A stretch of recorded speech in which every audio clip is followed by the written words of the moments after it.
आज की हमारी कहानी है मम्मी जी। दूर की ढोल बस देखने में सुहानी होती है। मम्मी जी जैसे ही लीना के आने की खबर सुनी, गठिया का दर्द और अपनी सारी बीमारी भूलकर लीना बहू की तैयारी के लिए सबको हिदायतें देने लगी। मैं चुपचाप अपने कमरे में आ गई। आंखें भर आई। 15 साल होने को आए मेरी शादी को। लीना को मात्र 5 साल ही हुए हैं। कितने दिन मैं मम्मी जी की ज्यादती बर्दाश्त करूंगी। इस बार मैं चुप नहीं रहूंगी। मम्मी जी से मुझे तो जो शिकायत है, मुझे उनको इसका एहसास दिलाना ही होगा। कब तक घुटती रहूंगी मम्मी जी की सह पर। अब लीना मेरी छोटी देवरानी भी व्यंग से मुस्कुराते हुए कुछ न कुछ बोल देती है। मैं सोचती हूँ कि मैं बड़ी हूँ और लीना जयपुर से साल में एक बार ही आती है। खुशी खुशी चली जाए तो ही अच्छा है। अगर मायके में शादी ब्याह रहा तभी जल्दी आती है लीना। मेरे देवर की बीवी की पत्नी और मम्मी जी का आदर्श और प्यारी बहू है। दोपहर की फ्लाइट से लीना और बिक्की आ रहे हैं। उनका कमरा बाथरूम सब चमचमा रहा है। रसोई में उनके पसंद के व्यंजनों की खुशबू आ रही है।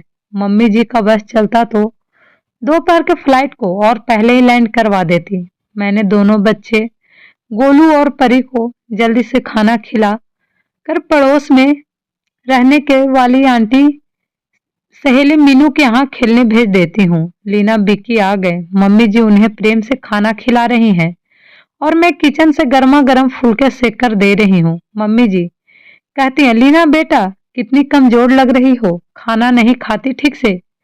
हाँ बेटा, तू घर बाहर सब संभालती है। हाँ मम्मी जी, घर बैठे कैसे 2 रोटी मिलेगी। काजल भाभी जैसी मेरी किस्मत कहाँ, जो आपकी पेंशन भी। ये तो सही कहा तूने लीना। इतने के बाद भी मम्मी जी आप कमजोर और दुबली लग रही हैं। अरे बेटा, मेरे पैसे से सबको मतलब है। बाहर घर रेंट पर लेकर रहना पड़ता तो समझ में आता, या मम्मी जी कह रही थी। सास बहू का ये संवाद उफ। जब मेरे बर्दाश्त की सीमा खत्म हो गई, मैं किचन से बाहर निकल फट पड़ी। लीना तुम सुनो और मम्मी जी आप भी सुनिए। हाँ, आपके घर में हम रहते हैं, आपका पेंशन भी हमारे ऊपर खर्च होता है, पर आज मुझे मजबूर होकर ये सब बोलना पड़ रहा है। पापा जी 1 साल बेड पर रहे, हमेशा हॉस्पिटल में एडमिट करना पड़ता था। डायलिसिस के लिए सप्ताह में 2 बार 6 महीने तक ले जाना पड़ता था। बच्चों की परवाह किए बिना मैं 7-8 घंटे हॉस्पिटल में रहती, क्योंकि रुपेश को ऑफिस से छुट्टी नहीं मिलती थी। विक्की पढ़ाई कर रहा था।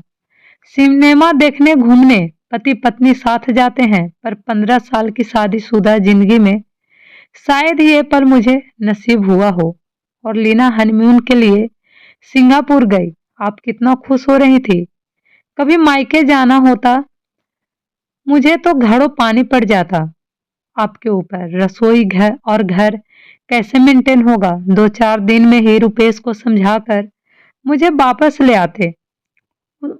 आपके घुटने में रोज दर्दनाशक तेल की मालिश करती हूँ, टाइम से दवा देती, सुबह उठते ही गर्म पानी चाय लेकर खड़ी रहती हूँ, आपका बिस्तर ठीक करती, जो खाने को बोलती हैं तुरंत बना कर देती हूँ।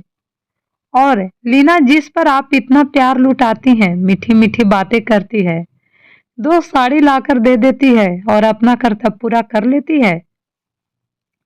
मेरे लिए आप तीज में जो साड़ी देती हैं, पसंद नहीं आने पर भी मैं पहन लेती हूँ। पर लीना को इतनी महंगी कांजीवरम आपने कितना खुश होकर खरीदा था पहली तीज पर उसने कितनी सफाई से लेने से इनकार कर दिया, पैसे ही देने को कहा। तब से लीना को पैसे ही देती हैं वो साड़ी। काजल दीदी नंद को ये कहकर दिया, मेरे लिए लिया है। क्यों मम्मी जी, दूर के ढोल इतने सुहावने हो जाते हैं कि हमारा सब कुछ किया धरा बेकार हो जाता है। आप हमेशा रेंट और पेंशन का ताना देती हैं। माफ कीजिएगा, आपके ऊपर कोई खर्च नहीं होता। पिछले महीने सोडियम पोटेशियम की कमी हो गई थी, आपको डिहाइड्रेशन हो गया था, बच्चों की परीक्षा भी थी। सब छोड़कर 4 दिन हॉस्पिटल में रही आपके साथ। आपका हाथ टूट गया तो नहाती थी, आपको मैं अपने हाथ से खाना खिलाती थी, बाल बनाती थी। कौन सी बहू और कौन सी बेटी आई थी आपकी सेवा करने? इतने मेहमान रिश्तेदार आते हैं उनके यहाँ, शादी तक, शादी या मरनी सब कुछ हमें ही देखना है। पता नहीं कब रुपए सग गए और मेरी बातें सुनकर कहने लगे। मैंने कहा मम्मी जी, कभी सोचिएगा आपका पेंशन और रेंट लेकर भी कोई आपको करने के लिए तैयार हो तो मैं अपने बच्चों को लेकर चली जाऊंगी। शादी से पहले मैं स्कूल में पढ़ाती थी, पर शादी के बाद ससुर जी की बीमारी, घर की जिम्मेदारी के कारण मुझे नौकरी छोड़नी पड़ी थी, जो आपको याद होगा। और लीना, छोटी को हो सम्मान दोगी और प्यार, तभी प्यार मिलेगा, वरना तुम अपने रास्ते हम अपने रास्ते। काजल रोते हुए शिकायत दिल में लिए लीना को भी कह दी। मम्मी जी और लीना को ये उम्मीद नहीं थी, दोनों शौक थे। रुपेश जबरदस्ती मुझे पकड़कर कमरे में ले गए। मेरी रुलाई नहीं रुक रही थी। बच्चे भी आ गए थे खेलकर। घर में अजीब सा सन्नाटा पसरा हुआ था, पर मैं आज बहुत हल्का महसूस कर रही थी। और देवरानी अगली बागली झाके लगी, कहीं सास को उसे ना रखना पड़ जाए, क्योंकि दूर से प्यार जताने में और पास रखकर खिदमत करने में बहुत फर्क होते हैं। और हमेशा वही रिश्ते अच्छे लगते हैं जो बस प्यार जता देते हैं और करते कुछ नहीं। और जो दिन रात हमारे लिए करते हैं वो कभी अच्छे नहीं लगते। एक कहावत है ना, दूर की ढोल हमेशा सुहानी होती है। सास को भी एहसास हो गया था। अगर आपको ये कहानी पसंद आए तो मेरे चैनल को लाइक और सब्सक्राइब जरूर कीजिएगा। Thank you so